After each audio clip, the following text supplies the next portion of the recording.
Merci d'être branché sur Canal Congo Télévision. Bienvenue à l'émission Jeunes et Vision. Aujourd'hui, bien sûr, comme toujours, on est là, nous recevons la jeunesse pour que nous puissions décrypter la situation de la République démocratique du Congo. Mais pour aujourd'hui, il faut déjà savoir que nous allons faire le débriefing, bien sûr, de la qualité de l'éducation en République démocratique du Congo. Là, nous vous annonçons déjà que, comme invité, nous avons M. Patrick Balelo. C'est avec lui que nous allons devoir nous jeter à l'eau dans le cadre de cet exercice. Il est auteur et chercheur dans le domaine de sciences de l'éducation. Monsieur Patrick, bonjour. Bonjour, monsieur Bruce.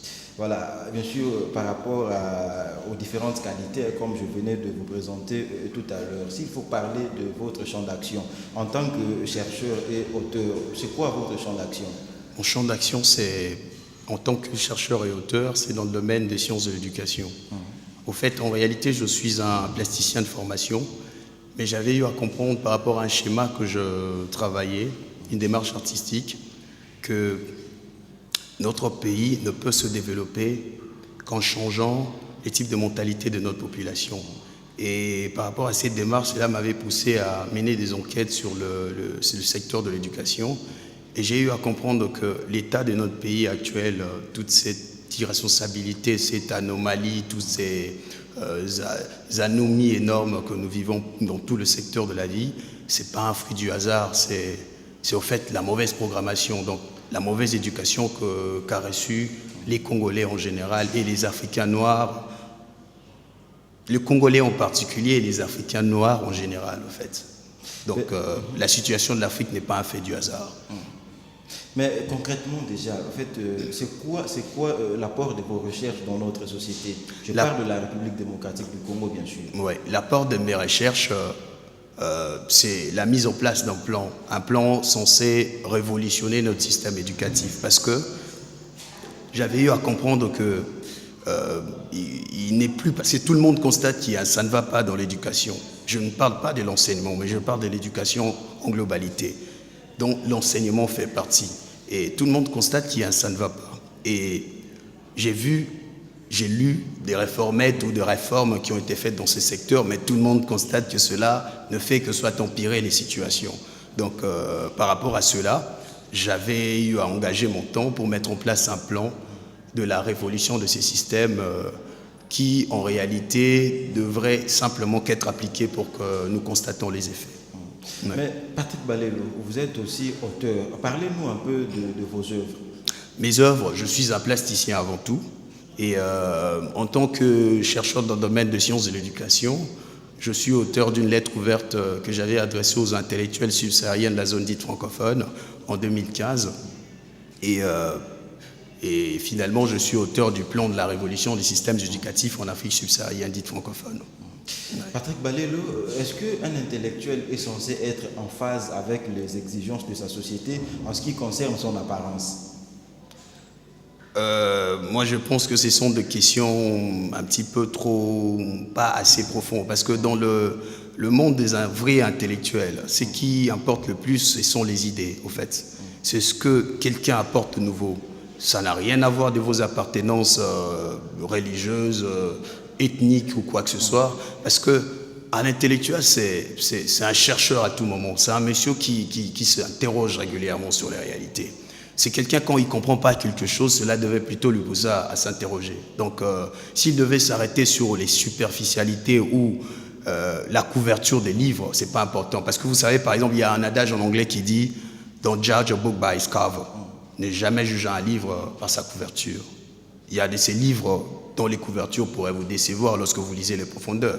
Et il y a de ces livres, lorsque vous lisez les profondeurs, ça ne concorde pas avec la couverture. Et puis il y a un autre problème, en fait. Cette question d'apparence, c'est plus lié à notre façon de voir le monde, au fait. On nous a quadrillés sur une manière de voir les gens et cette manière, en réalité, n'est pas la bonne. Parce que qu'est-ce qui se passe? Vous êtes malade, le docteur vient vous soigner. Et vous passez votre temps à regarder ce docteur, mais est-ce qu'il a l'aspect du médecin que je devais avoir régulièrement ou quoi que ce soit? Bien sûr, ça peut jouer sur la psychologie, mais à un état critique, à un moment, on s'en fout, pourvu qu'il nous apporte la solution. Je veux par exemple vous raconter l'histoire durant la Deuxième Guerre mondiale. Vous savez, les Américains chassaient les nazis, ça vous le savez. Mais je vais vous informer que tous les savants nazis qui ont travaillé par exemple sur les missiles V2 lancés en Grande-Bretagne et tous ces autres chercheurs, vous savez ce qui s'est fait? Eh bien, les Américains les ont pris pour aller continuer le projet, qui ont mis en place des fusées aux États-Unis. Les savants, par exemple, qui ont mis en place cette histoire de la bombe atomique, les Little Boy et le Fat Boy. Robert Oppenheimer, par exemple. Savez-vous que c'est fut un communiste? Les États-Unis, c'est un pays capitaliste.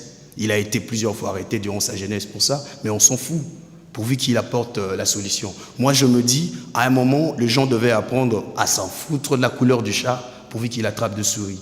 Et ça n'a pas de sens quand on vous montre la lune, vous passez votre temps à regarder le doigt. Donc les gens devaient grandir. C'est tellement bien dit. Patrick Balélo, l'école, c'est quand même un monde de socialisation. Est-ce que vous pensez vraiment qu'à l'école, on est censé prêcher l'acceptation de l'autre dans sa différence? Absolument. Parce que l'école, c'est quoi? L'école, c'est une forme de moule, au fait, où on moule les individus qui devaient concorder au type de la société dont il est censé vivre. Dans l'école, il y a une des valeurs qu'on devait apprendre, le savoir-vivre, le respect de la différence de l'autre. On appelle ça comment? Il y a un terme là approprié pour ça. L'altérité? Non, il y a un terme spécifique. Le respect de la différence, la tolérance. Les gens devaient apprendre à être tolérants à l'école. C'est pas parce que vous êtes différent de moi que je n'ai rien à apprendre à vous. Là, c'est une forme de stupidité que je ne saurais décrire, au fait. Si notre école ou une école n'est pas en mesure de transmettre ces valeurs de tolérance et consorts, je pense que cette école devait être abolie. Et ça semble être notre cas. Parce qu'ici, au Congo, ce que j'ai constaté, les gens passent plus de temps sur le superficiel que sur les questions en profondeur.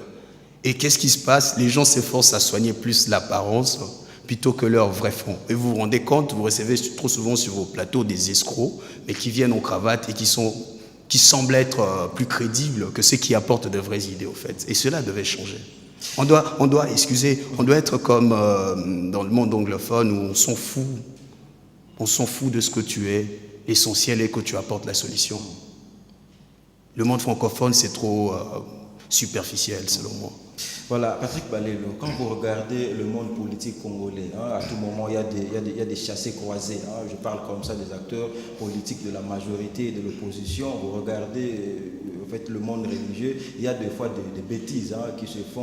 En fait, il y a vraiment de la bouillabaisse. En ce qui vous concerne, est-ce que vous pensez vraiment que l'école congolaise prêche le savoir-être ou encore le savoir-vivre ensemble? Mais en voyant ces types d'individus que vous faites passer sur vos plateaux, ces pasteurs, ces politiciens et tous ces autres individus, mais c'est le fruit de cette école dont je suis en train de réclamer le changement, parce que c'est le rôle de l'école, en fait. C'est le rôle de l'école de former des individus corrects.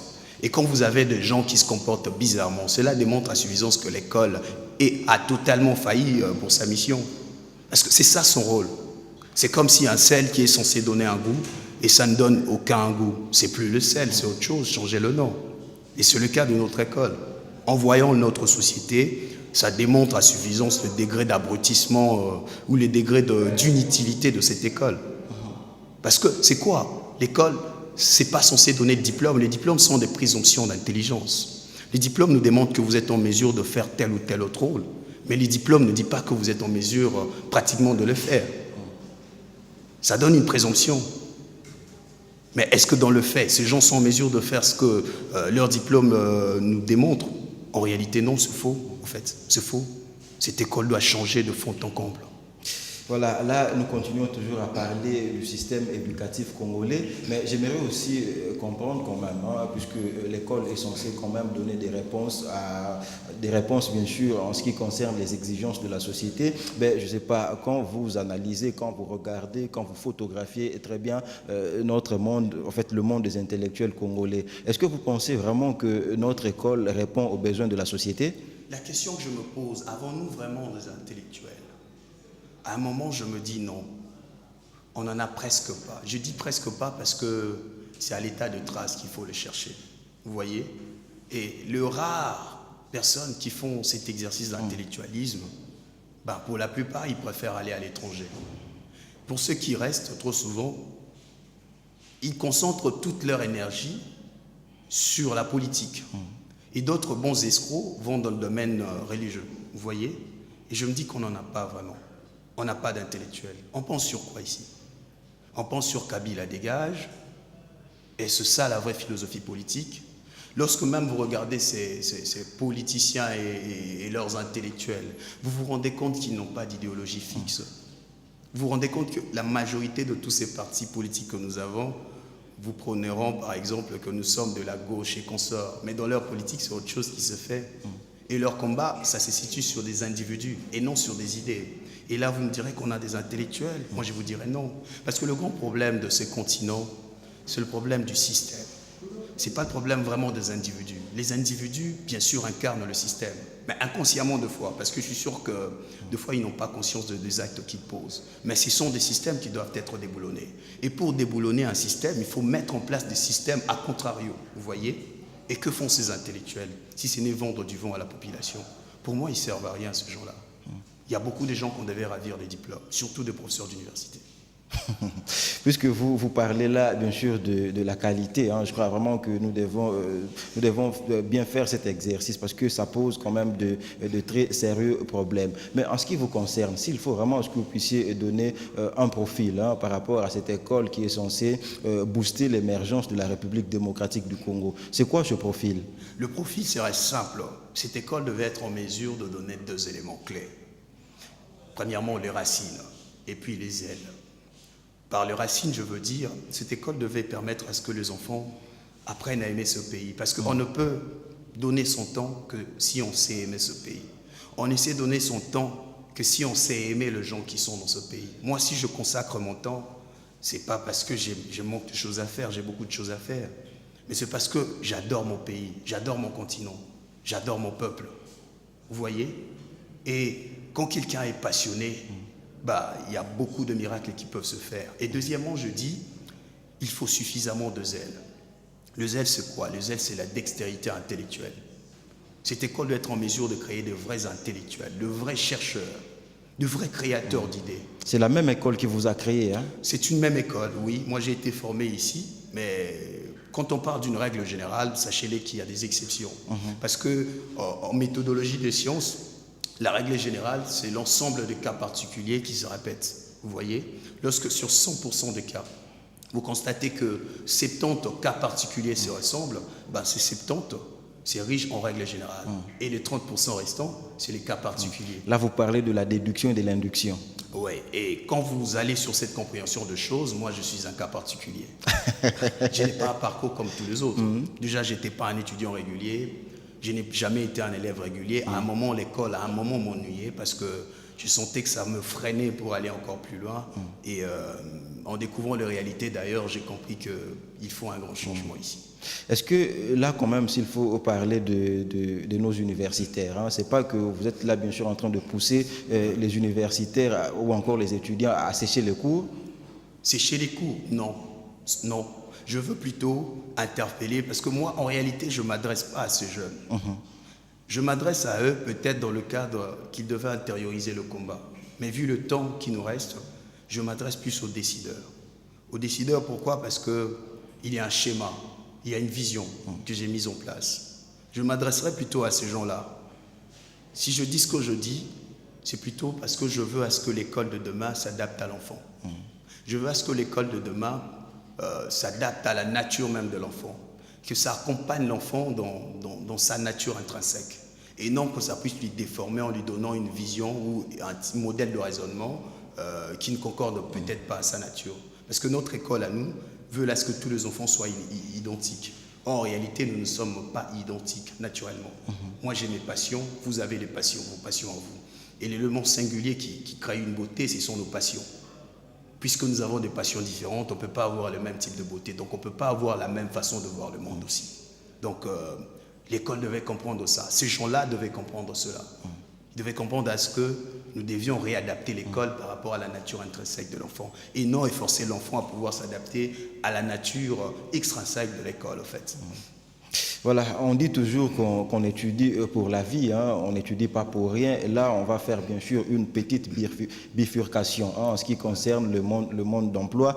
J'aimerais quand même comprendre hein, s'il faut vraiment que nous puissions nous mettre à analyser le monde du travail en République démocratique du Congo. Est-ce que l'emploi obéit vraiment à des normes scientifiques? Nous sommes bien sûr en RDC. Si l'emploi obéit à des normes scientifiques, Ah oui. Par normes scientifiques, vous voulez dire quoi? Je voulais simplement dire par là que au fait, la rémunération doit suivre. Hein. Il y a par exemple les cas des ergonomes hein, qui sont censés étudier le fonctionnement de l'emploi. Est-ce que vous pensez vraiment que l'employeur et l'employé, les deux sont conscients des exigences du monde du travail? Ici, les gens sont ignorants parce que l'école ne les a pas formés à pouvoir aller dans les profondeurs. L'école les a formés à rester dans le superficiel. L'école les a formés à maintenir les statu quo. Et par conséquent, je ne sais pas si extra que même dans le monde du travail, lorsque vous constatez ces anomalies de foi qui résident, bon, moi en réalité je me dis, les gens sont ignorants de tout en fait. C'est pas de leur faute, à un moment, c'est la faute de l'école et puis de l'État qui fait perpétuer ce système. Mais vous êtes là, vous êtes à la fois auteur, en même temps chercheur. Qu'est-ce que vous faites quand même pour conscientiser les Congolais à adhérer à votre logique? Mais c'est ce que nous sommes en train de faire. J'aurais pu rester dans mon coin avec mon idée et évoluer avec en mon coin, mais ça n'a pas de sens. Vous le faites? Parce qu'un vrai chercheur, lorsque vous réalisez vos recherches, la seconde étape, c'est la publication pour permettre à ce que le public puisse en avoir accès. Mais il y a de magazines spécialisés pour ça ailleurs en fait. Et chez nous, ça n'existe pas. Vous voyez? Moi, je ne m'adresse pas aux Européens, je m'adresse aux Congolais. Et ici, les rares revues que nous avons, c'est quoi? Ce sont des journaux politiques. Et ces journaux, vous savez ce qui se fait. Pour publier quelque chose quand ça vient d'ailleurs, il faut ces histoires de coupage, vous voyez? Avec des articles qui se ressemblent. Avec des articles qui se ressemblent. Pourquoi? Parce qu'ils sont payés par tel ou tel parti politique. Ils sont de telle ou telle obédience, vous voyez? Les revues scientifiques n'existent pas. Les magazines vraiment scientifiques n'existent même pas à la presse aussi télévisuelle. Vous constaterez que c'est quasiment le même programme. On dirait qu'il y a, comment on appelle ça, le même réalisateur en chef. Rédacteur en chef. Rédacteur en chef, plutôt, dans toutes les chaînes, sur toutes les chaînes.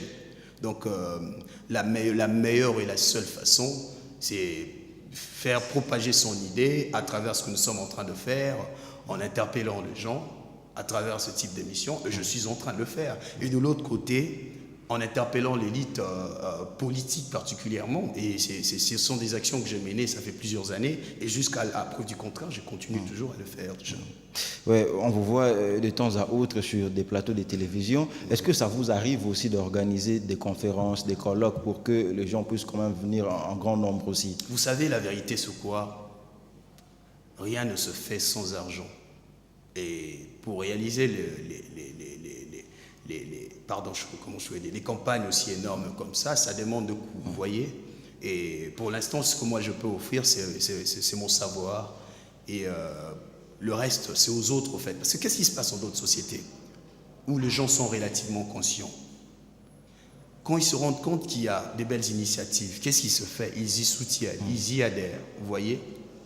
Mais ici au Congo, l'auteur est censé être lui-même au four et au même moment au moulin. Il doit faire ceci, il doit faire cela. Moi, ce que je fais, dans mon plan, tout cela était prévu, vous voyez. Mais avec le moyen peut-être que j'ai pu mettre en place, je n'ai pas pu le réaliser. Il me fallait de soutien. Mais quand j'ai cherché de soutien, tout ce que je retrouvais ici, c'est Ecosimba un jour. Courage. Courage, vous voyez. C'est le type d'attitude ici. Mais au même moment, tout le monde pleure, tout le monde veut le changement, mais personne ne veut plonger dedans. Et moi, je fais ce que je peux faire à mon niveau. À mon niveau, ce que je peux faire, c'est réaliser des opportunités telles que vous m'avez accordées, et c'est aux autres de faire leur tâche. Moi, je fais ma part, en fait. Voilà, on était là déjà en train de parler du monde professionnel. La question est celle de chercher quand même à savoir, c'est quoi l'attitude à développer pour que nous puissions quand même installer cette notion de redevabilité entre l'employeur et le travailleur. Bon, moi, en réalité, cette histoire d'employeur, d'employé, je ne suis pas en train de le voir dans ma vision du monde. Parce que qu'est-ce qui se passe? L'emploi est en train de disparaître. L'école a formé des employeurs, des employés plutôt. Parce que quand vous regardez notre société, La plupart des chefs, des patrons ici, c'est qui? Ce sont des Libanais, ce sont des Indiens, ce sont des Français. Et Bref, les expatriés. Les expatriés. Et presque pas de Congolais. Les Congolais sont où? Les Congolais, on le forme pour être des travailleurs, pour être des employés, donc des outils qu'on doit utiliser. Mais qu'est-ce qui se passe dans l'évolution du monde? Ces outils sont en train de disparaître. Dans quel sens? L'emploi est en train de mourir partout dans le monde. Pourquoi? Parce que les machines sont en train de remplacer ces fonctions. Les machines le font mieux. Au secrétariat, il y a un logiciel qui pourrait mieux gérer cela. Vous irez par exemple dans d'autres aéroports du monde, vous constaterez que il y a des robots qui sont là, installés, qui vérifient tout. Les automates. Les automates et consorts. Donc il y a la robotique, puis il y a l'informatique qui va faire dissoudre beaucoup d'emplois. Vous voyez, par exemple dans le secteur de notre administration ici, beaucoup de gens ne savent pas que peu importe le changement des ministres ou de quoi que ce soit qui entreront dans ce secteur-là, l'administration avec le projet des banques mondiales est censée être réduite. Vous voyez, on va réduire des gens là-bas et il y aura des gens au chômage. Et vous vous attendez toujours à continuer sur ces schémas-là. Raison pour laquelle moi je prône une révolution. Pourquoi? Parce que l'actuelle école forme des outils. Mais moi je veux former de vrais travailleurs. Parce qu'il y a une différence entre un travailleur et un employé. Quand bien même qu'un employé c'est un travailleur aussi. Le travailleur, il sait transformer n'importe quoi. N'importe quel problème, il sait le transformer en opportunité. Mais l'emploi, c'est une tâche bien spécifique qui est appelée à disparaître. Or le travail restera toujours. Les emplois mourront, le travail reste. Donc, il nous faut maintenant tabler sur la formation des travailleurs plutôt que sur la formation des employés. Et là, nous serons en face avec l'évolution du monde. Parce que le monde de demain, ne vous imaginez pas que l'Union européenne va envoyer ses sociétés ici en Afrique pour pouvoir résorber votre question de l'emploi. Moi, quand je vois les politiques mentir aux gens, on va vous donner des emplois, je me dis, bon, c'est tout à fait normal parce que le niveau de cette population est aussi un petit peu plus bas parce qu'on les a mal formés, vous voyez. Et les gens ne peuvent pas réfléchir pour essayer de comprendre qu'ils leur montent. Ils leur vendent du vent. Vous voyez? Parce que l'emploi se meurt. Quelles sont ces sociétés qui vont venir ici avec toutes ces exigences, toutes ces dépenses qu'ils doivent faire ici, investir dans ce pays? Si la Chine avait eu cette opportunité, c'est parce qu'en ces temps-là, il n'y avait pas assez d'outils tels que de nos jours. L'informatique n'avait pas atteint l'état tel que de nos jours. Et puis les tâches en Chine étaient moins payées, sous-payées par rapport aux pays occidentaux. Et puis même si nous comparons ici chez nous. Vous voyez, la Chine a pu accumuler les capitaux et maintenant, ils continuent avec un nouveau schéma. Et toutes ces sociétés, pour la plupart, ont commencé à se déloger pour aller dans d'autres continents. Et nous espérons encore que ces schémas-là pourraient être applicables en notre temps ici actuellement. Pourquoi? Parce que tous ces politiques qui passent à la télé deux fois sont des gens qui ont été formés par un modèle d'écouter tout ce que les Occidentaux leur diront. Et obéissez. Et obéir inconsciemment. Et moi, quand je peux leur parler comme ça, ils feront semblant de ne pas écouter. Mais quand c'est un petit blanc qui viendra leur dire, eh ben, ils vont écouter religieusement, en fait. Vous voyez? Donc, ce sont des visions qui doivent changer parce que le monde est en train de changer. Nous devons être en phase avec notre réalité actuelle, mais nous devons être en phase avec les réalités à venir. Le monde de l'avenir sera plus rude que ce que nous voyons maintenant. Le monde de l'avenir sera plus compliqué. Donc, nous devons être en phase avec ça.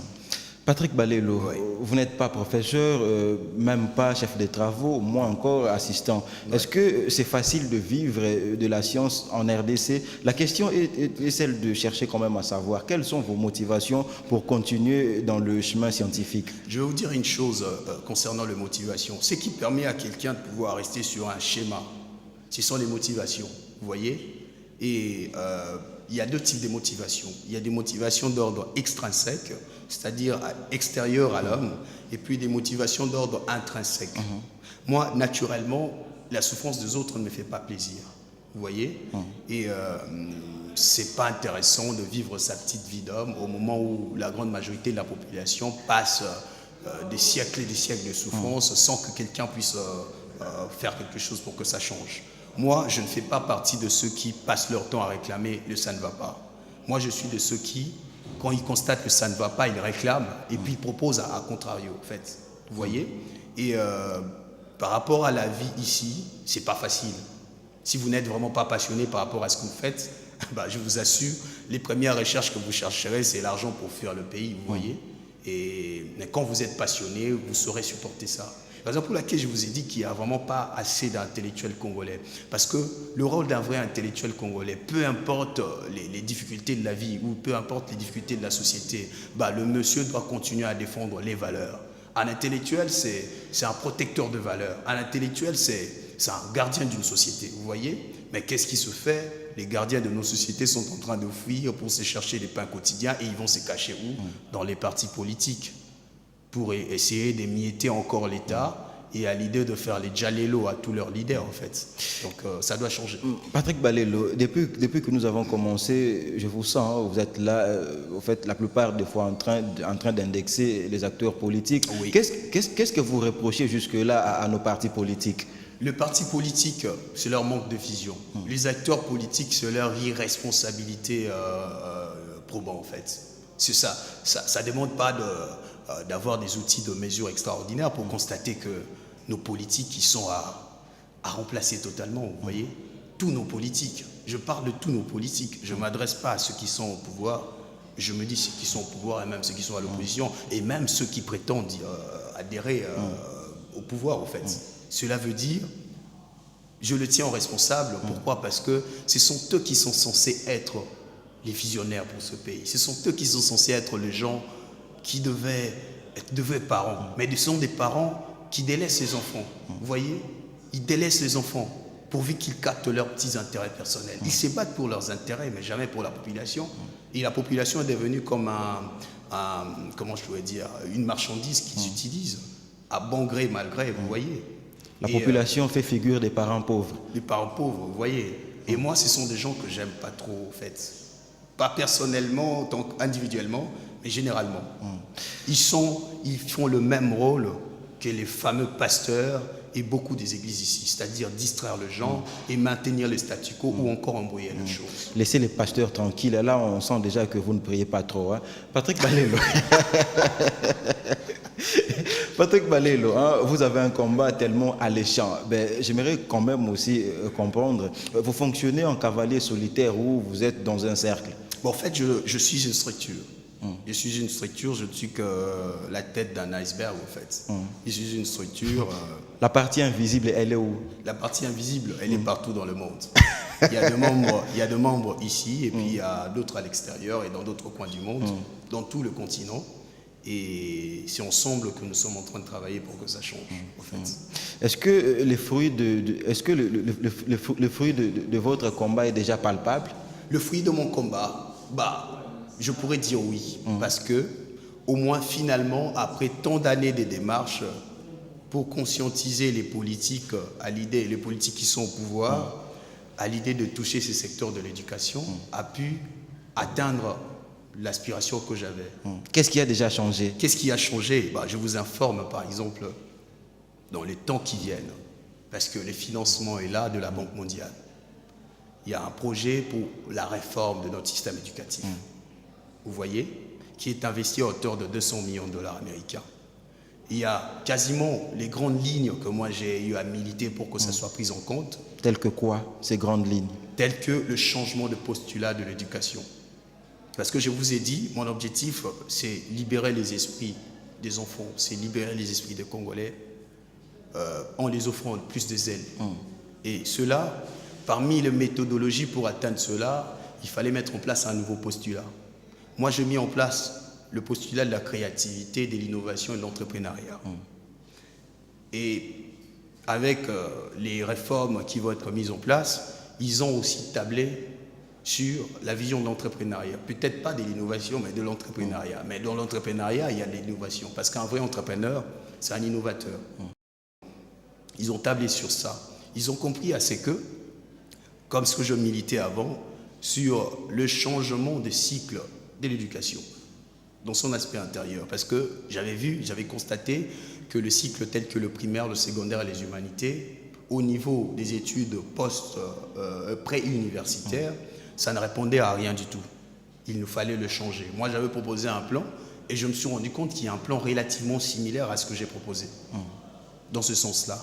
Il y a par exemple le changement des contenus de matière à donner aux enfants. L'adaptation de matière aux natures des enfants africains. Ce qui va impliquer à ce que l'enseignement dans des langues vernaculaires. Parce qu'on doit quitter un petit peu ce langue colonialiste et aliénante pour tendre vers nos langues à nous aussi. Moi, j'avais proposé cela, mais sous une autre forme. Mais ils ont pu tabler sur ce point-là aussi. J'avais proposé la bonne formation des enseignants, des éducateurs. Moi, je les appelle des éducateurs parce que dans mon schéma de demain, on doit former des éducateurs plutôt que des enseignants. Je veux vraiment former de vrais éducateurs. Eux, ils continuent toujours sur ce schéma-là. Ils sont en train de réformer ces gens-là avec d'autres formes de formation qui devaient être continues. C'est quasiment ce qu'aussi je proposais. Donc quasiment, je pourrais dire, une bonne partie de grandes lignes que j'ai eu à mettre en place, c'est quasiment ce qui va être mis en place chez eux. Mais le grand mal, c'est quoi? La grande question que je m'étais posée, j'étais heureux de voir ça. Mais à un moment, je me suis dit, waouh, mais ça ressemble énormément à mon plan. C'était même pas moi qui étais informé de ça, c'était d'autres partenaires qui m'ont fait voir, le plan finalement a été pris en compte. Et quand j'ai regardé, ça se ressemblait, mais je savais que c'était pas moi, parce que c'était pas moi là. Et le grand mal, c'est quoi? Je suis heureux du fait qu'ils ont pu tabler sur ça, mais j'ai peur d'une chose, que cela soit mal fait. Parce que qu'est-ce qui se passe? Là, s'il vous plaît, c'est très important. S'il vous plaît, je vais simplement ajouter quelque chose. Ouais. Là, on peut déjà comprendre que quand vous dites que ça sera mal fait, c'est simplement parce que ça sera fait sans vous. Non, loin de là. Loin de là. Ça ressemble à ce que je compte mettre en place, mais je sais le type de raisonnement qu'ils les ont mis en place. C'est pas question de se faire sans moi, combien même que j'ai mené ce combat pendant des années, mais c'est le fait que je sais que ce sera mal fait. Parce que qu'est-ce qui se passe? Qu'est-ce qui se fait ici chez nous? Un jeune ou un monsieur hors système pourra amener un projet. Et les gens qui pullulent dans tous ces ministères-là, qu'est-ce qu'ils font? Ils font semblant de ne pas s'y intéresser. Ils captent la chose. Je dis généralement ce qui se fait. Et ils vont le produire autrement. Et ils vont le garder sous l'impulsion de quelque chose. Vous voyez?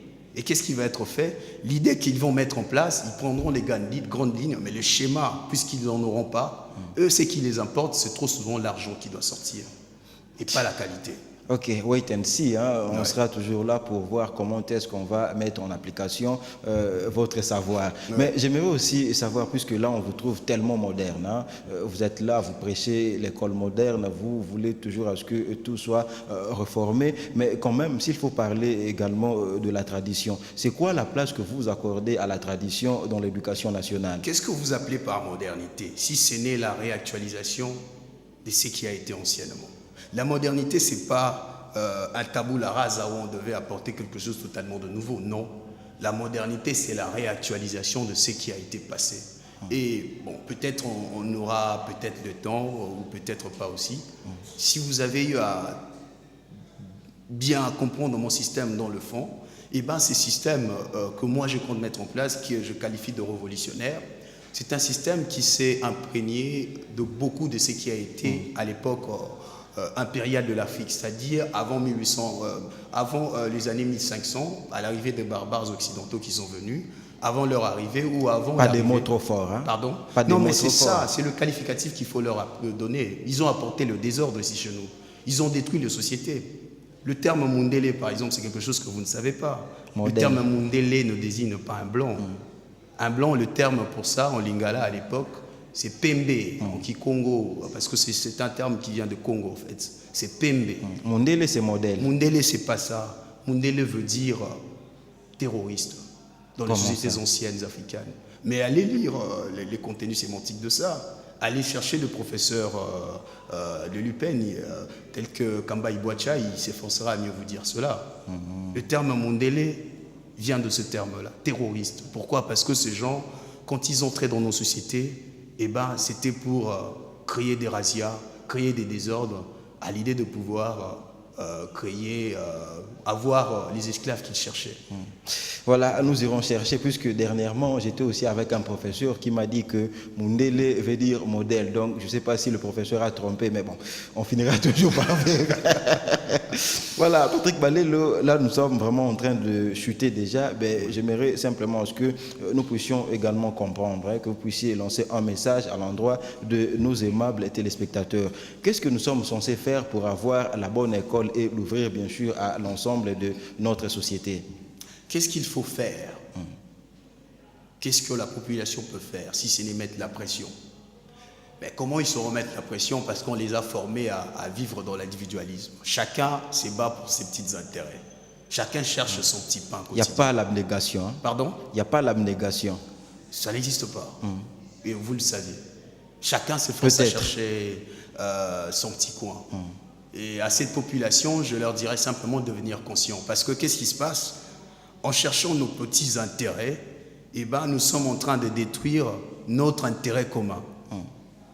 Nous sommes en train d'essuyer la planche sur laquelle nous sommes tous assis, en cherchant nos petits intérêts.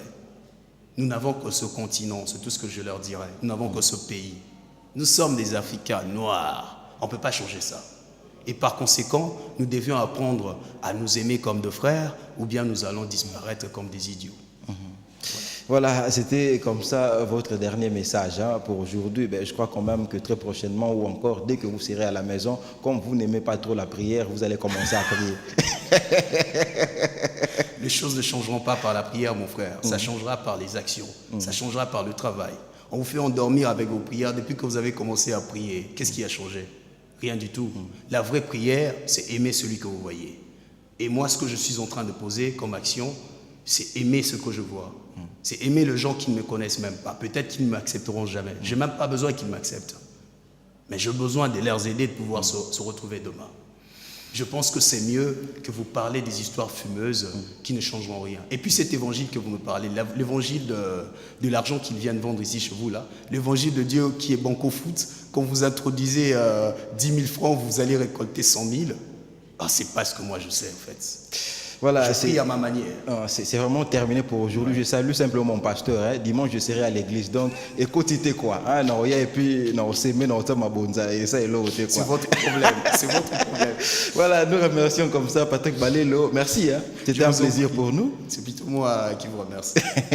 Voilà, c'est terminé pour aujourd'hui. On était là avec notre très cher Patrick Balelo. Hein. C'était autour d'un sujet. C'était, en fait, le sujet était comment faire, bien sûr, pour améliorer la qualité du système éducatif congolais. Donc on était là, je crois que vous avez aimé. Mais si vous avez aimé, dites également merci à la grande équipe technique hein, qui a travaillé avec nous. Je remercie comme ça hein, Bob Nzamba qui était là avec nous. Merci à Daniel Maloulou, Dieu merci Kifou. Papouche, Jacques Wandeng, on te dit également merci. On remercie également notre très cher Géry Amboka qui était là. Ça a toujours été le cas avec Jeune et Vision. C'est terminé pour aujourd'hui. On se fixe rendez-vous pour le mardi prochain, toujours à partir de 17h juste sur la même chaîne. Portez-vous bien et restez-nous fidèles. Bye.